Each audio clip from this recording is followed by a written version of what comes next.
¿Cuál es el valor del capacitor? Actividad de aprendizaje basada en un problema. La experiencia trata de encontrar el valor desconocido de un capacitor por medio de la implementación de un circuito en el cual se realizarán mediciones y se comprobarán resultados con la teoría trabajada en clases.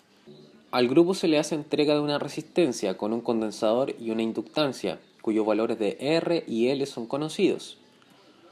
La tarea es obtener el valor de C, armando uno o más circuitos y comparando las señales de entrada y salida. La experiencia contará de 2 sesiones. La primera es experimental, armar diversos tipos de circuitos, analizar y registrar sus señales y compararlas para obtener el valor de C. La segunda sesión consta de simular el circuito realizado en la sesión número 1 y comparar los resultados obtenidos. Se escoge el circuito de RLC, serie resonante. Tiene la particularidad que cuando se alcanza la frecuencia de resonancia omega sub 0, se tiene que las reactancias en el inductor como en el capacitor son iguales. Y entonces la impedancia del circuito es igual a la resistencia de este. Se alimenta el circuito con una señal sinusoidal de 5 volt peak to peak. Cuando la frecuencia angular del generador de funciones es igual a la frecuencia angular del circuito, se tiene un circuito resistivo puro. Para esto medimos la tensión en la resistencia y se varía la frecuencia. Cuando la tensión en la resistencia es igual a la de la fuente, se tiene la frecuencia de resonancia, omega sub 0. La frecuencia de resonancia en Hz resulta ser 2,6 kilos. Entonces, omega sub 0 es igual a 16.336,3 radianes partido segundo. Al estar en su frecuencia de resonancia, obtenemos la siguiente igualdad. Los valores tenemos la capacidad del capacitor, 49 nanofaradios. La ecuación diferencial debe relacionar solamente la entrada V sub I con la salida V sub C. Aplicando la ley de voltaje de Kirchhoff, tenemos la siguiente ecuación. Como la ecuación diferencial relaciona solamente la entrada con la salida, se considera que la corriente es la misma para los tres valores, por lo que la ecuación diferencial queda de la siguiente forma.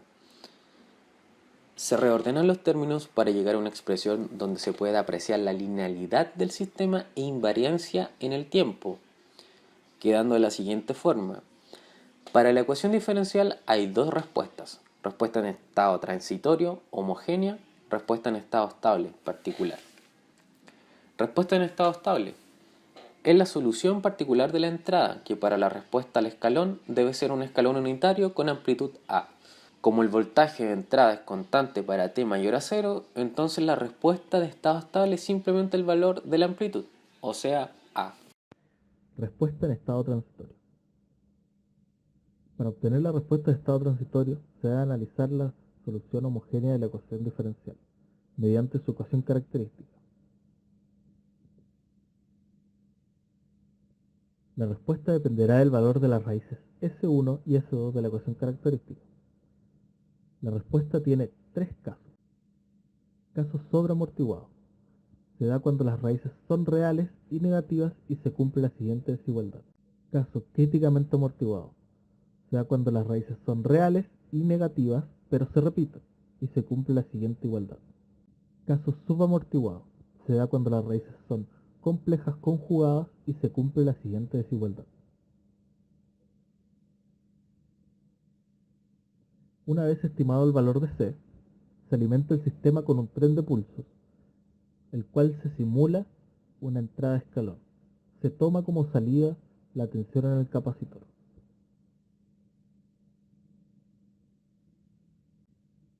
La respuesta del sistema tiene similitud con el caso sobreamortiguado. Para comprobarlo, vemos si se cumple la desigualdad. Y esta se cumple. Simulación.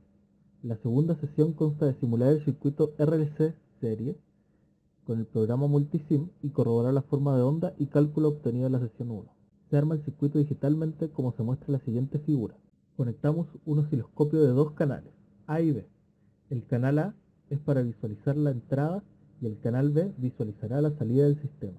En este caso, la tensión en el capacitor. En el generador se ajusta la señal de tipo cuadrada. Hacemos su periodo lo más grande posible para obtener un escalón aproximado. Desplazamos la señal de entrada hacia arriba y la señal de salida hacia abajo para ver con mayor claridad y poder hacer un análisis. Comparamos las señales simuladas con las experimentales. Posteriormente se conecta un trazador de Bode que nos mostrará la función de transferencia del circuito. La frecuencia de corte está dada por la siguiente ecuación. Reemplazando los valores de R y C se obtiene una frecuencia de corte estimada de 324 Hz. La función de transferencia del circuito es la siguiente.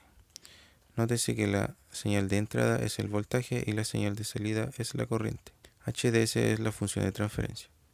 El trazador nos muestra el diagrama de Bode de la función de transferencia del circuito. Nos posicionamos en menos 3 decibeles.